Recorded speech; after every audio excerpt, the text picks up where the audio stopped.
What if there was a smartphone that paid you to do things like browsing the web or watching videos, listening to music?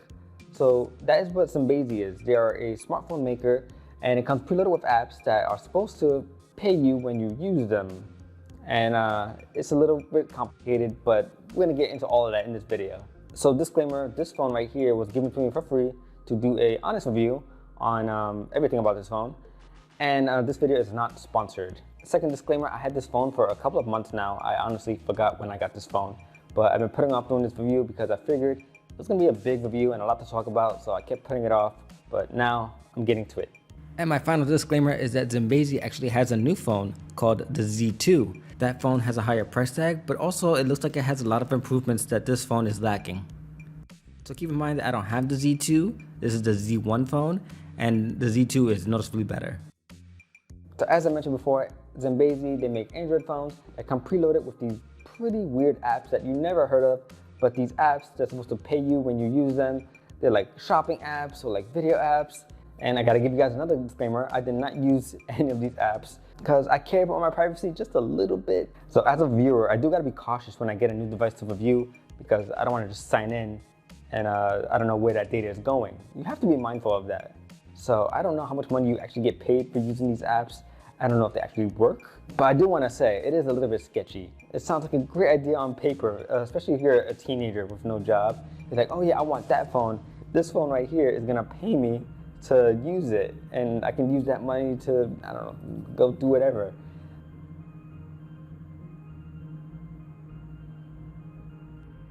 Basically, when you download certain apps or when you do certain challenges, you get points.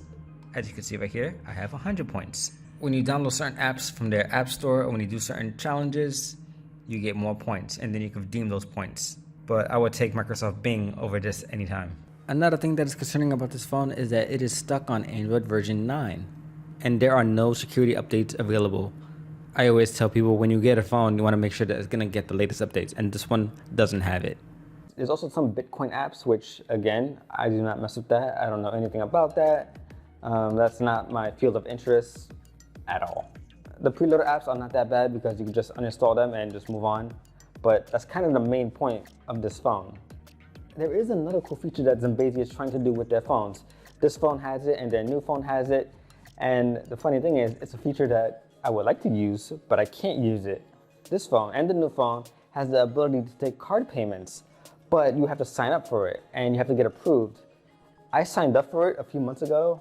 I never heard back from them. I never got declined or whatever. I think I probably got to try again. I never heard back from them. You gotta like apply, I guess as a, not really as a business owner, but I guess you gotta tell them what your business is. You can't just put like, oh, I'm just a person, I just wanna take card payments. So that's a really cool idea. That's something that you can't do natively on iPhone or Android devices. I mean, yeah, they have little devices where you can plug in and you can swipe a card. And yeah, we got Cash App and Zelle. But some people, they prefer to tap with their card. You take their card, you tap it, approved, I guess they sign it on your phone. And that was the one feature I was really looking forward to trying on this phone. And I could not try it out. I think that's also why I waited so long to review this phone, because I really wanted to try that feature. So I tried to activate the tap and pay again, and I got an activation error this time. I don't know if I did something wrong, or if it's the phone, or if the service is not ready, or if it's deactivated, but at least I can say I tried. The most notable feature of the phone is that the back is transparent, so you can see some of the insides on the back of the phone. It gives it a really cool look. The Z2 smartphone is also see-through, but that one is purple.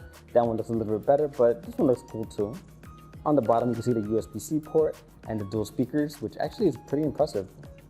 The funny thing about this phone is that every time you turn it on, it has a very loud startup sound, and you can't turn down the volume, so you have to listen to it. This is what I mean.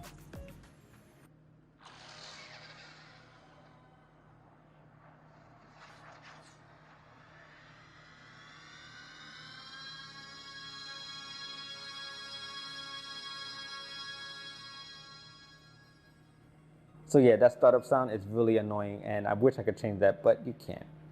On the top of the phone, you got a headphone jack. I know some people, they still care about it. Me personally, I moved on. It's not that big of a deal anymore. I actually don't even have wired headphones anymore, so it's a little bit weird to see a headphone jack on a device. The cameras on this phone feel outdated. It feels like a phone from probably like 5 years ago. There's not much to talk about. It is really not that great. This is definitely not the phone to get if you want a decent camera.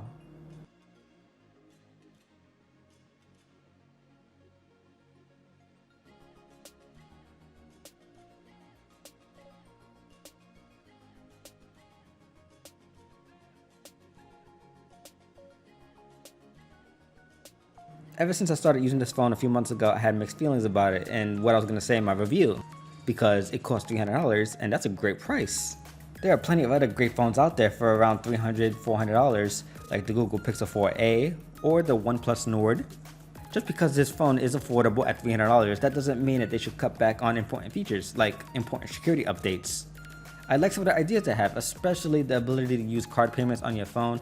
I think that's really cool. I'm going to continue to follow and see what's new from ZmBIZI. I hope they continue to make affordable phones for creators and entrepreneurs. There's probably only a handful of good phones that are around $400, so I hope they continue at it. Okay, so that is it for my review on the ZmBIZI Z1 smartphone. Alright, so that is it for my review on the ZmBIZI Z1 smartphone. If you have any questions, feel free to leave it in the comments below. And you can also follow me on Instagram or on Twitter. I have those links in the video description as well. And if you haven't already, hit that subscribe button. I'm going to be having much more videos on mobile tech coming really soon.